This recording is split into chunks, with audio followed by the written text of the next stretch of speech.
Hi guys, so today we're actually going to look at how I was able to create this flyer for social media posting. So you can actually post this flyer in any of your social media. That's for branding. Maybe if you have something selling, a product you're selling or whatever, so you can actually design your flyer or your poster just like this. So the product we're actually going to use today for our design is one of the fast growing brands in Africa. So it's going to be Oraimo. This is not actually a paid advert, so I decided to use Oraimo because I used to buy their product, so that's why I was able to use Oraimo. So when you're using your polygon tool, make sure it has 6 sides. That's when you'll be able to have this kind of podium, this design we're actually creating. So if it has something more than 6 or less than 6, it's actually not going to give you this shape. Follow the tutorial very carefully and make sure you don't miss any step. That's when you'll be able to get the same or even more beautiful work than this. So we're actually trying to create a podium where we can place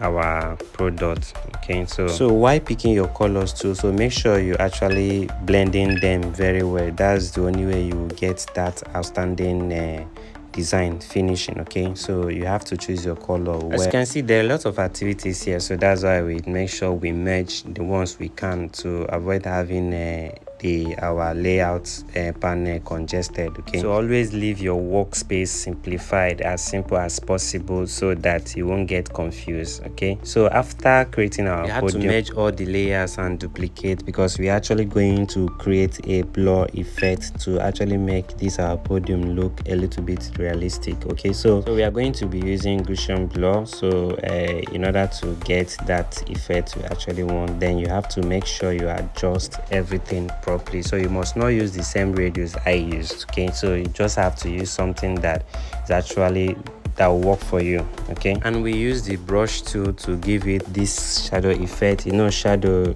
used to actually make your work look realistic also, so we have to use our brush tool to give it that shadow effect. Then at the end of the day, you merge all the layers together. All the layers you use in creating the podium, you merge all of them together. Our design is already coming up amazingly, so we actually need to create a background. You know, background still has a way of enhancing your design and making the product you're actually marketing to look catchy. So that's why we're actually trying to create a background that actually suits the quality of the product we're actually trying to market. So make sure all the designs you're actually creating, the layers you created for this our background, will be behind. You understand? It will be beneath the podium we just created, so that you don't have to alter the podium. So everything we are creating now is going to be behind the podium.